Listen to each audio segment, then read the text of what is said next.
dia a todos. Bom, sou Leandro Bissoli, advogado aqui, sócio do PEC Advogados. E nesse painel vou ser o mediador aqui dos nossos ilustres palestrantes.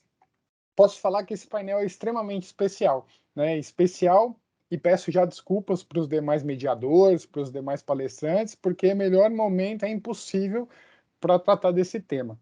2022, né, é ano de eleição, não tem como não falar sobre o uso dessa tecnologia, os impactos no resultado de eleições, de santinho virtual, debates virtuais, né, que cá entre nós geram conflitos perdemos amigos, brigamos na família, né, resultados em si aí de posições políticas, nesse cenário muitas vezes aí conturbado, mas passamos cada vez mais por relações também virtuais com os nossos candidatos, ou o bot deles, que tanto aí os nossos palestrantes irão falar, a sofisticados modelos de campanhas de desinformações coordenadas nas mídias sociais, nas plataformas digitais, conhecidas como Coordinated Inauthentic Behaviors, ou pela sigla CIB, né, que é a mais fácil, que a gente gosta sempre de uma sigla, a gente que atua na área de segurança da informação, né, fica mais fácil.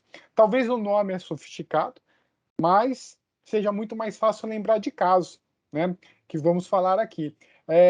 Isso é quando nós somos enganados em si, somos levados a tomar uma ação ou afirmar alguma posição errada devido à influência de grupos, perfis, muitas vezes falsos ou não, nós vamos entender aqui, hashtags, trend topics e assim por diante. São estratégias, não é nada de coincidência, são estratégias para nos desinformar e redirecioná-los para as outras posições. Um efeito muitas vezes quase emanado. Quem não se lembra muito, né, vai lembrar daquele documentário, dos casos que aparecem no próprio documentário do Cambridge Analytics, né, vai se relacionar um pouco com o tema. Nesse contexto, né, convido o nosso palestrante aí, mais que especialista nesse tema, o Dr. Fábio Steiber, que eu vou aqui passar rapidamente o currículo dele. O Dr. Fábio é conselheiro titular do Conselho Nacional de Proteção de Dados Pessoais, possui pós-doc alumni no Beckman Klein Center na Universidade de Harvard, foi membro do Future Global Council da WAF, possui pós-doutorados com passagem pela Universidade da Califórnia em San Diego, Universidade de Leeds, no UK, Universidade das Nações Unidas na China. Ou seja, é um pesquisador fantástico. Membro e board do MIT Sloan Review Brasil e diretor executivo do ITS Rio. Fábio, seja bem-vindo e a palavra e a tela é tua. Bom dia. Muito obrigado pelo convite. Deixa eu fazer o teste da tela, saber se está tudo funcionando certinho. Aparece certinho? Tem um grande slide amarelo, fake news são robôs na tela? Tem. Gente, muito obrigado pelo convite. Eu tenho aqui 10 minutos e o tema quente, com certeza, é o bloqueio do Telegram, que todo mundo quer falar. A gente deixa esse para as perguntas, porque a apresentação acaba ali na boca do bloqueio do Telegram. Talvez a questão central, quando a gente pensa em dados pessoais, quando a gente vai pensar em desinformação, talvez seja robôs, né? Qual que é o papel dos dados pessoais para robôs? E isso parte do princípio de que você entender o que é um robô na rede social e principalmente o que é a ação coordenada de robôs, que aí vai para o CIB, né? A letrinha, né? Já fui apresentado, né? Então, vamos para o conceito central que é CIB, né? Coordinated Inauthentic Behavior, né? Todo mundo usa CIB, principalmente empresas, certo? De alguma forma, você precisa automatizar as suas atividades. Então, você posta no Instagram e você vai usar ali um software, alguma coisa, para colocar no Twitter e no Facebook ao mesmo tempo. Isso é comportamento inautêntico. Por isso que no debate do PL Fake News é difícil quando você fala que estão proibidas quaisquer ferramentas e operações de automação de contas, porque várias dessas ferramentas, elas são nada mais nada menos do que uma otimização de microtarefas. Elas não têm a função de distorcer o debate público. Elas têm a função simplesmente de otimizar os recursos que você tem para fazer o que você precisa, né? Então, se você tem um chatbot que responde automaticamente a alguém, isso é um CIB, né? Agora, o CIB que a gente está falando aqui é um pouco diferente. Ele é um CIB que ele é essa rede de bots, ele é um CIB que ele tem esse potencial de fazer spam, ele tem a capacidade de distorcer o debate público e os indicadores. Como é que a gente identifica a CIB? Vai longe, certo? Esse daí é umas primeiras análises robustas que vem em 2017 na eleição francesa. Se você olhar a linha roxa e você olhar a linha cinza, você vê uma grande diferença entre elas. Isso daí não é uma mudança de opinião, isso daí é simplesmente coordenação de robôs para produzir um resultado. Isso é simplesmente aprendizado, certo? Tentativa e erro, você aprende como fazer, você programa e você consegue fazer isso daí. Muito desse aprendizado está justamente em dados pessoais. Envolve de você raspar muita rede social para você ter material para recombinar. Envolve de você raspar dados pessoais para você criar perfis falsos com as fotos, com as frases, misturando o que é. E você ainda pode fazer um monte de fake aí, de usando essa base para gerar outros perfis que não são cópias, mas eles são produzidos a partir daquilo. E os robôs em si, eles não são nem bons nem ruins, eles são ferramentas utilizadas por pessoas. Mas há um elemento fundamental no CIB que é importante ser entendido, que é eles não estão disponíveis para tia do Zap. CIBs não estão disponíveis para qualquer um. CIBs custam dinheiro. E CIBs vão procurar modelos de negócio no qual eles possam se tornar lucrativos. Então, aí está uma matéria completamente aleatória à política, certo? É simplesmente na véspera ali do Natal, né, o uso de robôs para compra de mercadorias para subir o preço.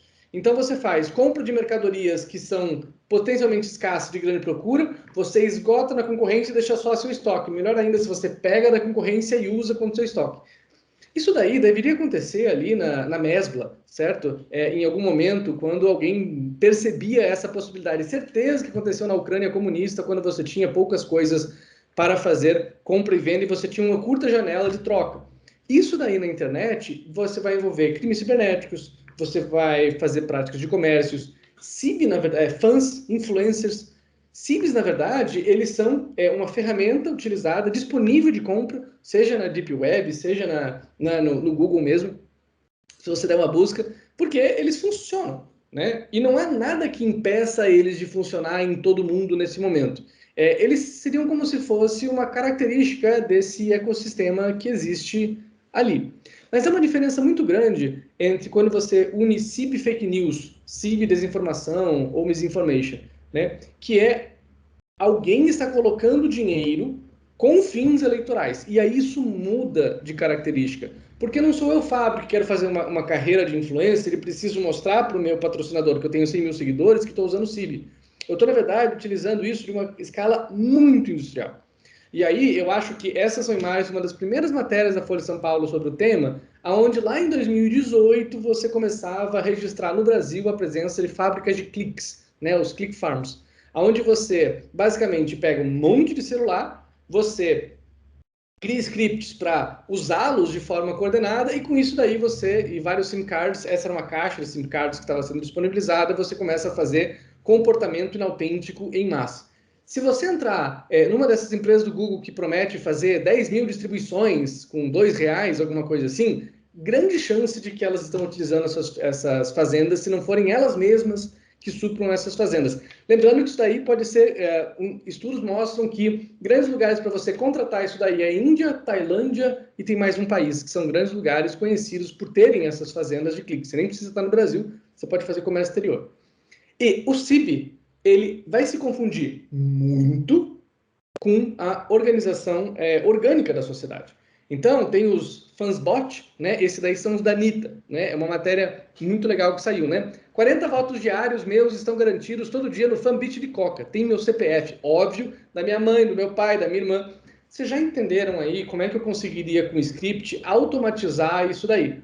Mas as pessoas mesmas fazem isso. Eu lembro, quando eu tinha 14 anos, como eu costumava inventar cartão de crédito porque eu queria assinar aquele joguinho XYZ.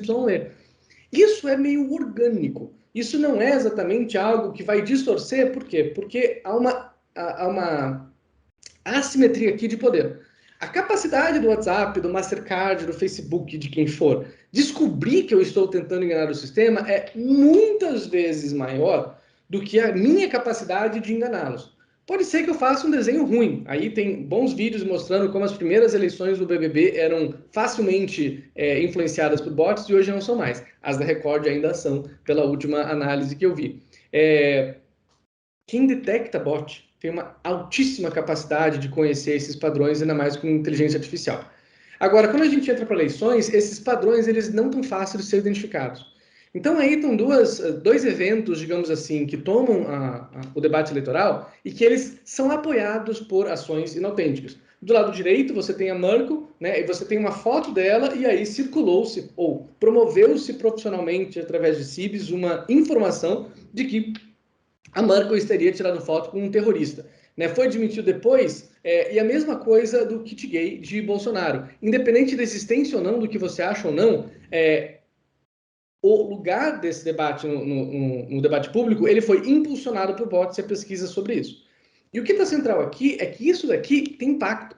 Independente de ser fake ou não, a Merkel teve que explicar a relação com um terrorista, ou seja, tem um efeito de agenda 7, a mesma coisa do kit gay, né? Existem pessoas na sociedade que se importam com essa agenda e votam por isso. Existe a priorização nesse debate. Enfim, fake news tem um papel central. A questão aqui não é o tema, porque o tema faz parte da democracia, deixa ele lá. A questão aqui é do uso de CIBs. E aí, essa é uma das pesquisas que o ITS lançou sobre os grupos de WhatsApp de 2018, uma das primeiras pesquisas publicadas sobre o tema, onde a gente olha as relações entre os moderadores de grupos públicos. A gente olhou de todos os candidatos, mas havia uma proporção muito grande de candidatos de grupos que apoiavam Bolsonaro, e ali você vê uma inter-relação entre eles muito grande. E aí, se você pensar que cada grupo desses são 256 pessoas ou algo assim, você consegue ver que você consegue uma interação muito forte de spam. Você consegue uma eficiência muito grande de jogar alguma coisa e promover ela de forma coordenada.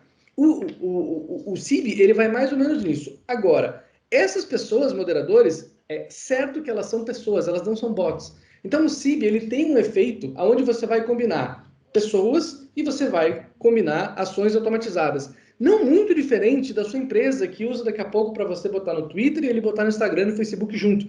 Mas é uma outra escala dessa informação. E aí é super importante de você fazer uma divisão muito grande, que é o seguinte, o que é o CIB e o que é a própria democracia.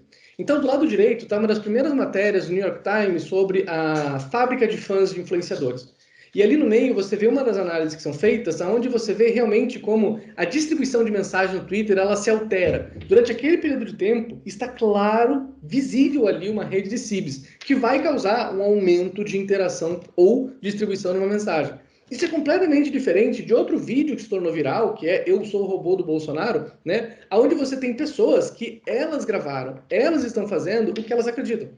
Então, é importante que você deixe as redes viralizarem, mas é importante que você combata o CIB, de forma que as redes elas possam reproduzir de forma muito mais legatária o debate social, e não simplesmente o retrato do dinheiro. Porque, como eu disse, CIB não tem, a sua tia do Zap não tem CIB. CIB são coisas caras, cada vez mais caras. Então, para finalizar, onde é que a gente está indo para 2022? 2022 é absolutamente diferente de 2018. Eu acho que a primeira matéria que eu vi sobre essa eleição na internet foi em 98. E até agora eu acho que a gente não teve a eleição da internet nesse momento. Talvez 2022 seja a primeira eleição da internet que a gente vai ter. O motivo é o fundo eleitoral, ele realmente vai turbinar o uso de recursos para a propaganda. Há regras, mas as regras são bem flácidas e todos os candidatos em todas as esferas, né, legislativa, executiva, estadual, federal, estão investindo nisso. E a fábrica, digamos assim, de influenciadores agora se chama empresas de comunicação. A gente profissionalizou esse ambiente. E o que eu acho que a gente vai realmente ver é o uso de CIB para fazer o efeito de astroturfing. Né? Esse é um programa do John Oliver super bom explicando esse fenômeno. Astroturfing é grama sintética, grama falsa. A ideia aqui é de que você utiliza esse mecanismo para dar a impressão de que há um debate sobre isso. Um dos exemplos que são usados aqui nesse programa não tem nada a ver com a internet. Então você tem a Associação Nacional de Rifles, que ela paga pessoas para, em qualquer debate, em qualquer cidade sobre armas, ir lá e falar que é um absurdo e etc.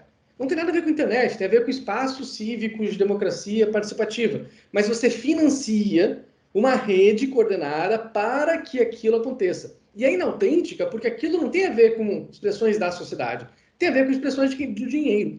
Então, o inautêntico, ele tem muito mais a ver com o dinheiro do que propriamente com a técnica, né? A segunda coisa é que a gente não pode ignorar de que essa CIB, ela é um dos 3 pilares da desinformação. Então, há vasta informação internacional e no Brasil sobre como a mídia, os políticos e os CIBs, né, essas empresas jornalísticas que se profissionalizam nisso, elas têm eficiência em fazer uma mensagem. Porque o eleitor, ele não é burro, ele triangula. O que acontece é que você vai criar, às vezes, algumas câmeras de replicação aonde, mas será que eu acredito nisso? Aí você vê o político que você confia falando e você vê o repórter que você confia falando, aí você fala, eu confio. O movimento anti-vacina, ele passa muito por essas redes porque houve um investimento muito grande de dinheiro e CIBs para que as mensagens anti-vacinas elas tivessem uma mensagem forte sobre isso daí. E o que eu estou referindo isso aqui é o seguinte: há aqui diferentes modelos de negócio. Há jornalistas que se especializaram, que viram que tinham audiência por causa disso. Então, alguns jornalistas se asfaltaram, digamos assim, nesse jornalismo independente e pegaram o jornalismo mais identitário ou ideológico, como quiser falar, e se profissionalizaram nisso. E eles se beneficiam do CIB no momento em que muitos dos seguidores que estão lá e muitos da distribuição dos seus conteúdos é feita por CIBs, seja por eles, seja pelas redes que usam eles como cobaia. Do lado de políticos, a mesma coisa. A gente viu aí de como os políticos querem esse viralzinho. E aí esse viralzinho, ele passa, digamos assim, por investimento. No momento, a gente tem a suspeita de que é um investimento público, de que você tem acesso a recursos públicos e usa esse dinheiro. Não precisa ir na esfera federal, tem várias investigações aí na esfera estadual, mas é esse abuso de poder no sentido que, em vez de usar para o interesse público, você usa para essa linha fina entre a eleição e o seu cargo. E, por fim, a gente não pode esquecer de que a detecção automatizada de CIBs é absolutamente idiota, certo? Ela é muito eficiente em truques que a gente conhece, mas ela pega muitas coisas fora do contexto. Essas são as imagens de um grupo de artistas que fez sobre moderação de conteúdo, certo? E eles estavam testando os algoritmos, e aí isso daí é pornografia. Qualquer humano que olha isso sabe que isso não é pornografia, mas para o algoritmo é extremamente difícil de distinguir isso de seios, biquínis e praias e etc. Então, a detecção automatizada do CIB, ela vai levar muita informação e movimentos orgânicos junto com ela. Por isso que a grande solução do CIB, ela não passa primariamente pela detecção automatizada, ela passa prioritariamente pelo follow the money. Ela passa por encontrar as formas de financiamento desse movimento que, como uma forma ágil, né, um sandbox de inovação, continuam criando soluções que burlam os sistemas e entregam um resultado, e esse resultado tem dinheiro. Gente, muito obrigado pela apresentação. Acho que talvez passei um pouquinho aqui dos 10 minutos, mas deixamos aí o Telegram para as perguntas e discussão. Fantástico, Fábio. Muito bom. Obrigado aí pela supervisão. Eu terminaria falando assim, uau, né? Que desafio, né? Será que essa tecnologia que você está trazendo, comentando conosco, não é apenas uma tecnologia, mas toda uma engrenagem, um sistema por trás, né? A própria tecnologia também vai nos ajudar, né, nesse cenário desafiador. Especialista também no tema, né? Vou apresentar aqui o Dr. Fabrício Medeiro, colega nosso também, né, mestre em Direito pelo Centro Universitário de Brasília, especialista em Direito Constitucional Processual na Universidade Federal de Sergipe, professor dos cursos de graduação e pós-graduação da UniCeub, do Instituto Brasiliense de Direito Público, a Escola de Direito de Brasília, e do IBMEC, foi assessor do ministro do Supremo Tribunal Federal e do Tribunal Superior Eleitoral, assessor jurídico da Câmara dos Deputados e no Senado Federal, ou seja, é um fera, e gerente jurídico também do Sebrae Nacional, né? Dá tempo para fazer tudo isso, né? O Fabrício, né, vou passar a palavra para ele, é um especialista aí nessa pesquisa sobre a atuação de bots, social bots em si. Para quem está nos acompanhando aqui, são esses perfis automatizados que o Fábio comentou, seja ele numa identidade falsa ou tomando controle de algum perfil que estava inativo, utiliza-se como se passa por pessoas reais, né, com o uso desses algoritmos, cada vez mais reais, eu diria, inclusive. Muitas vezes, doutor Fabrício, eu acompanho até os comentários das notícias para ficar acompanhando esses chatbots. Alguns são muito mais legais até do que a própria notícia, né? A gente até dá risada com eles, chegam a ser cômicos, né? Para disseminar, o objetivo de disseminar esse conteúdo ou um posicionamento. Então, temos agora aí essa figura que o Fábio trouxe, que é o Political Bots, E aí eu passo a palavra para você nos contar mais. Seja bem-vindo ao evento, doutor Fabrício. Bom dia, Leandro. Obrigado pela acolhida e pelos imerecidos elogios. Eu quero inicialmente também cumprimentar o Fabro pelas informações, né, pelo raciocínio, pelas informações precisas e valiosíssimas que trouxe. Mas eu também quero, antes de começar a trazer aqui, compartilhar com todos as minhas reflexões em relação a esse tão importante e delicado tema para a democracia. Eu quero agradecer o convite do Instituto Internacional de Direito do Estado e também agradecer o convite da PEC Advogados. Eu faço na pessoa da doutora e professora de todos nós, Patrícia Peck, pelo convite, pelo honroso convite, de estar participando com vocês no dia de hoje, um dia muito especial, participando desse painel e desse evento importantíssimo e que vai, ao longo do tempo e aos poucos, incutindo uma cultura importante em relação à proteção de dados no Brasil. Eu quero me associar aqui a várias conclusões que foram trazidas pelo Fabro no início desse painel, mas eu quero quero analisar essa problemática com um viés um pouco diferente. O Fabro trouxe com toda pertinência uma preocupação, né, em relação ao tratamento da matéria de modo muito fluido, de modo muito, digamos assim, flexível, pouco rígido, do ponto de vista eleitoral, né? A gente sabe que os meios de comunicação de massa, todos eles, são absolutamente essenciais, não só para a implementação, mas também para a manutenção de uma democracia representativa, como é a nossa, e configuram mecanismos de atuação dos partidos políticos, das coligações e dos candidatos em campanhas eleitorais.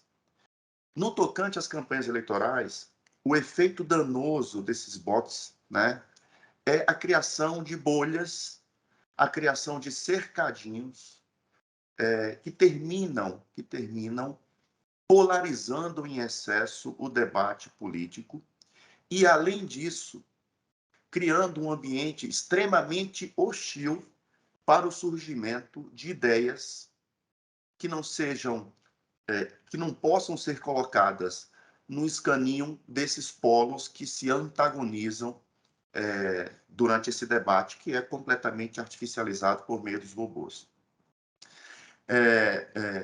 Com a expansão da Big Data, né, e vocês são doutores nessa matéria, eu estou apenas contextualizando para facilitar a minha própria explanação, houve um crescimento absurdo, né, do poder das plataformas, e elas terminaram deslocando os algoritmos para criar esses fluxos informacionais, criando filtros personalizados para que os usuários se sintam cada vez mais à vontade naquele ambiente.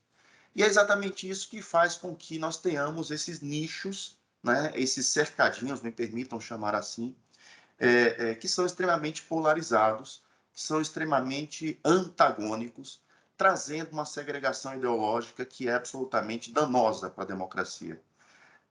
A democracia, ela se coaduna, ela se harmoniza, ela sobrevive quando o debate legítimo, e no caso, né, do Brasil, de maneira muito mais pragmática, um debate sob o guarda-chuva constitucional, né, em que a livre circulação de ideias debaixo desse guarda-chuva é absolutamente livre, mas a democracia se fortalece quando esse debate se faz, quando esse debate se instaura e se aprofunda. É como o Fábio disse no início, em relação ao kit gay, o debate é válido. Em relação ao eventual aparecimento da Angela Merkel como terrorista do lado, o debate é válido. Vamos debater, inclusive, sobre a veracidade ou não das informações que se contêm nessas imagens. Mas a partir do momento em que não é possível, de maneira aberta, de maneira franca, fazer esse debate, aí nós temos um problema muito sério, para a democracia, que está em crise não apenas no Brasil, mas no mundo como um todo, né? Não é uma jabuticaba, não é só no Brasil que a gente está passando por essa dificuldade, e com um agravante, no nosso caso, muito maior em relação a outros países. nós estamos experimentando, vivenciando, observando uma crise sem precedentes das instituições brasileiras. Se nós juntarmos crise das instituições com crise da democracia representativa e nós não tivermos nenhuma forma de reação a esses mecanismos que são utilizados, especialmente em campanhas eleitorais, que tendem a agravar ainda mais essa crise, nós estamos flertando, de fato, com um problema seríssimo, nós estamos flertando, de fato, com um avançar da crise que talvez não possa ser possível depois remediar.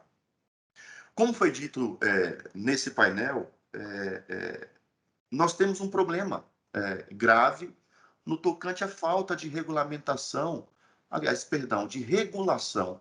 Porque quando a gente fala regulamentação, a gente necessariamente, pelo menos isso acontece comigo, a gente pensa na figura do Estado regulando.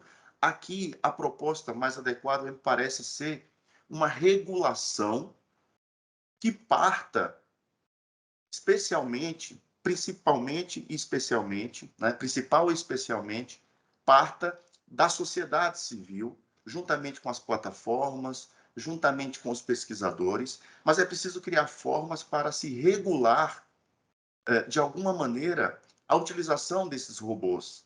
Né? É preciso trazer mecanismos, pensar mecanismos que possam evidenciar, deixar transparente, principalmente quem financia, né? Quais são os algoritmos, né? Qual é o tipo de ferramenta que essas plataformas estão utilizando? Isso, repito, com a mínima, quase inexistente intervenção estatal. É possível se pensar no modelo, até levando em consideração esse particularíssimo universo no qual se inserem as plataformas, as redes sociais, mas é possível pensar numa regulação em que o Estado apenas empreste a sua força normativa, que decorre, né, do Estado democrático de direito, mas que a regulação surja a partir de um estudo aprofundado, de pesquisas sérias, que são desenvolvidas por pesquisadores, cientistas, experts na matéria. Mas, como eu disse, é preciso pensar um mecanismo, pensar numa regulação mínima que possa trazer um pouco mais de segurança, evidenciando, como eu disse, os financiadores, quem está por trás desse financiamento, desse patrocínio, e evidenciando quais são os algoritmos utilizados pelas plataformas, pelas redes sociais. Essas parecem ser duas medidas inevitáveis que podem colaborar para trazer uma segurança jurídica maior, especialmente no campo eleitoral. A solução, portanto, né, a adoção de soluções alternativas, portanto, ao combate de desinformação, da desinformação em redes sociais, demanda, sim, a construção de novos modelos, repito, partindo dessa particular condição na qual estão inseridas as redes sociais, esse debate virtual, mas é preciso pensar num modelo alternativo que tenha como norte o papel sociopolítico que as próprias plataformas digitais possuem no processo democrático. Hoje em dia, e como eleitoralista, como advogado de algumas campanhas, né, e de partidos políticos, o Fábio falou que em 98, se eu não estiver enganado, Fábio, me perdoe, 98, 99 já se discutia ali muito timidamente eleições na internet. A gente, às vezes, fica imaginando que os robôs surgiram em 2018 nas eleições aqui no Brasil, quando, na verdade, há estudos que mostram que já em 2014, num debate que foi realizado pela Rede Globo, entre Dilma e Aécio, houve um engajamento maciço de robôs pró-Aécio Neves em 2014. Então, esse evento, né, a utilização desses expedientes não é tão recente como a gente imagina. Então, a gente já tem aí algumas eleições, alguns ciclos eleitorais que já se utilizaram desses mecanismos, e esses mecanismos continuam sem uma regulação mais efetiva. O risco para a democracia, a meu ver, ele é muito grande. A gente tende a agravar ainda mais essa problemática que nós estamos vivendo. Flertar com crise na democracia, deixar essa crise cada vez mais permanente se agravando, é um risco incrível, e a gente precisa tomar alguns cuidados, algumas providências. Quando eu falo a gente, eu falo enquanto cidadãos, né? Porque do ponto de vista das instituições, é inegável o esforço que a Justiça Eleitoral vem fazendo, principalmente o Tribunal Superior Eleitoral, mesmo diante de um tratamento normativo fluido, muito leve, muito suave em relação a essa matéria. Eu quero aqui, já me encaminhando para o final, eu quero trazer aqui algumas posições do TSE, do Tribunal Superior Eleitoral, me permitam tratar dessa matéria, já com esse viés um pouco mais preocupado com as eleições de 22, mas é importante a gente perceber algumas movimentações, alguns movimentos que foram externados pelo Tribunal Superior Eleitoral no ano passado em relação às eleições de 2018. É óbvio que o Tribunal Superior Eleitoral, ao fazer esses movimentos, não pensou em caçar o presidente da República ou qualquer outro agente político que tenha se utilizado de, como é o caso aqui, disparos em massa, né? Esses disparos foram realizados por meio de empresas e de robôs, isso ficou patenteado no caso concreto.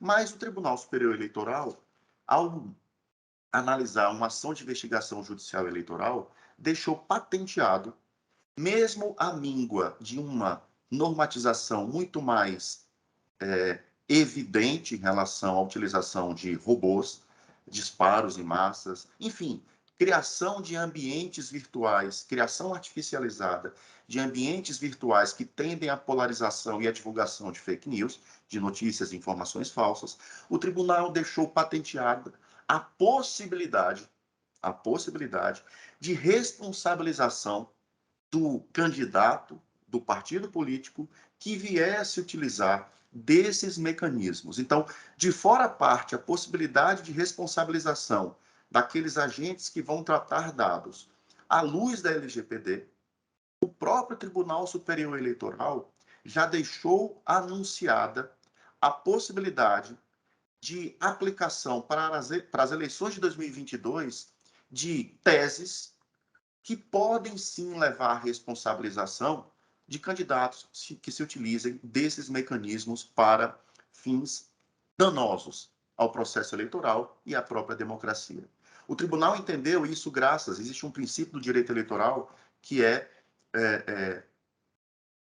a interpretação, a possibilidade de interpretação das chamadas cláusulas abertas. Nós temos algumas cláusulas, alguns princípios, algumas normas no direito eleitoral que são abertas, alguns tipos, inclusive, que levam a sanções que são abertos. Então, graças a existência desses tipos abertos, o tribunal passou a entender que, em tese, é possível, sim, a responsabilização de candidatos e partidos políticos que se utilizem de robôs para divulgação de informações falsas no ambiente artificialmente criado, ambiente virtual artificialmente criado, por meio do que nós chamamos de abuso do poder econômico. Por isso que é importante, como eu disse no início, o Fabro também lembrou, a gente seguir o dinheiro, né? Quem está patrocinando, de onde vem o dinheiro, quanto custou. Então, isso porque pode gerar o abuso do poder econômico, mas também pode ser que o tribunal entenda que a conduta se enquadre no chamado uso indevido dos meios de comunicação. Essas sanções podem gerar de multa a cassação do registro, do diploma e do mandato, cassação mesmo, perda do mandato público eletivo conquistado. E ainda existe uma outra possibilidade, mesmo, repito, à míngua de uma regulação mais explícita, mais evidente. Isso não significa dizer que há um salvo-conduto para cometer irregularidades, mas existe ainda uma outra possibilidade, que é a utilização de uma ação de berço constitucional prevista na Constituição, a única ação eleitoral prevista na Constituição, que é a ação de impugnação de mandato eletivo, que tem como fundamento a fraude. Então, a depender da fraude, estou falando em tese, pessoal, mas a depender da fraude, é possível, sim, por meio de uma ação de impugnação de mandato eletivo, desconstituir o mandato outorgado pela própria Justiça Eleitoral diante de uma situação evidentemente fraudulenta. Então, o que eu quero dizer com tudo isso é: A utilização dos robôs, embora, como disse o Fabro, e como me parece ser pacífico, na seara eleitoral, a utilização de robôs na seara eleitoral parece não ter, né, uma regulação um pouco mais específica, a coisa está meio solta. Isso não quer dizer que nós não tenhamos a possibilidade, no caso concreto, a depender do acervo probatório, das provas apresentadas, isso não significa dizer que nós não tenhamos a possibilidade de cassação do mandato eletivo daquele que se beneficiou abertamente durante o processo eleitoral desses mecanismos.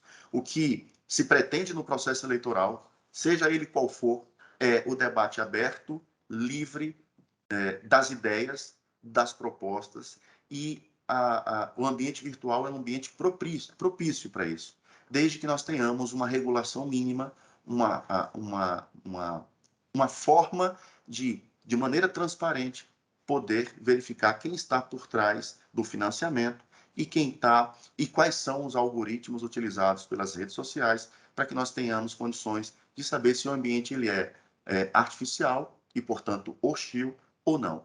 E aí, se a gente tiver essa condição, tenho certeza, mas ainda que não tenha certeza, tenho fé de que nós tenhamos a possibilidade de criar ambientes que são sadios para, repito, a livre circulação dessas ideias tão importantes para o processo eleitoral.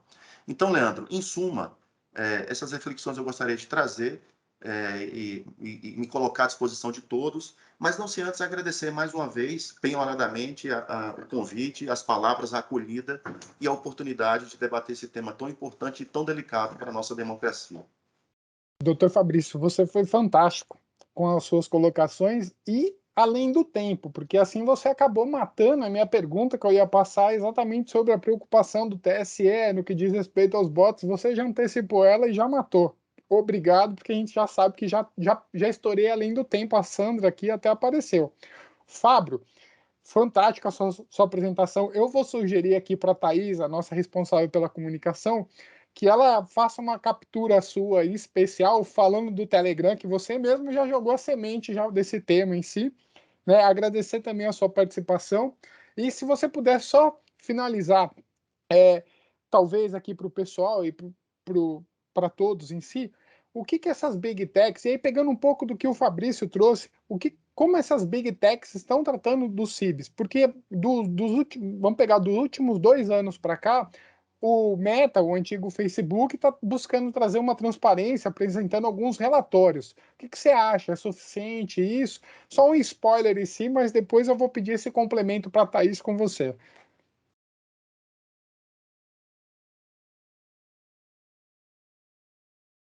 Começo respondendo? Vamos lá. Se foi em 2 minutos, olha só a missão. Fazemos 1,57. Uhum. Sobre CIBs. As Big Techs odeiam CIBs, porque CIBs enganam seus anunciantes.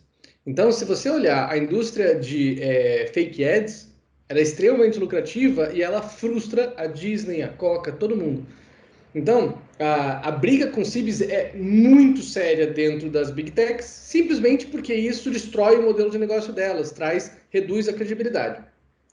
O que não é claro ainda é se as Big Techs fazem o suficiente para CIBs e desinformação. E aí, se você escutar jornalistas, fact-checkers e outros, vocês vão ver que eles são muito a menos nisso daí. Então, desinformação, segundo o YouTube, por exemplo, é 1% de todo o CIB que eles tiram.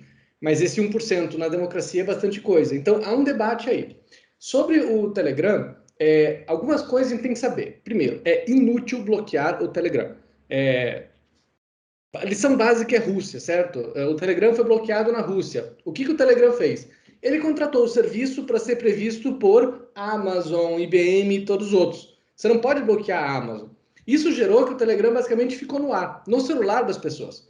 Para você bloquear o Telegram, que vai agir, como diz a Rússia, a experiência na Rússia, justamente com essas técnicas, você precisa de uma solução técnica que o Brasil não tem. Para ter, teria que ser a China. E a gente não é a China. E aí você tem um problema que é o seguinte, é possivelmente inútil bloquear o Telegram. A segunda coisa é o seguinte, para fazer um bloqueio do Telegram, você tem que preparar terreno. Primeiro, você tem que informar as empresas que usam o Telegram que o Telegram não é confiável, porque ele não responde às autoridades. né? Senão vai acontecer igual o bloqueio do WhatsApp, que empresas ficam sem poder entregar hortifruti ou contratar gente por causa do bloqueio. Você vai ter que fazer um debate super sério de follow the money. O Telegram tem ótimas formas de você encontrar quem está financiando aquilo. Juntou com o Marco Civil, você tem ali uma mão cheia para encontrar. É mais fácil follow the money no Telegram que follow the money no WhatsApp. E o terceiro é o seguinte, né? É ótimo falar do Telegram, vilãs, Big Techs. Mas quem está financiando? Porque você vai bater na porta da mídia, há jornalistas financiando, e você vai bater na porta de políticos, há políticos financiando. E aí, a gente quer ter essa conversa, a gente está nesse momento, porque seguir o dinheiro você vai encontrar pessoas. Não é difícil de saber quem está financiando, certo? Há muita fumaça. Então, eu acho isso. O bloqueio Telegram, ele está sendo discutido de forma irrazoável. Agora, levar isso para o debate do PL Fake News é essencial, porque é lá que está sendo discutido o bloqueio nesse momento. Dialogar com o Marco Civil na internet é essencial, né? O bloqueio no Marco Civil é sobre dados pessoais, não é sobre bloqueio em si. E dialogar com as decisões de bloqueio do WhatsApp, que foram muito mais sobre obstrução da justiça do que propriamente de bloqueio enquanto instrumento previsto em lei. Eu acho que o Telegram vai ser um grande ensaio de tudo que dá errado. Eu espero que ele dê resultados. Excelente, Fábio. Muito obrigado. Agradeço de novo aos dois colegas aqui pela participação. Explodiu, virou trend topic aqui no nosso grupo aqui do evento, agradeço mesmo.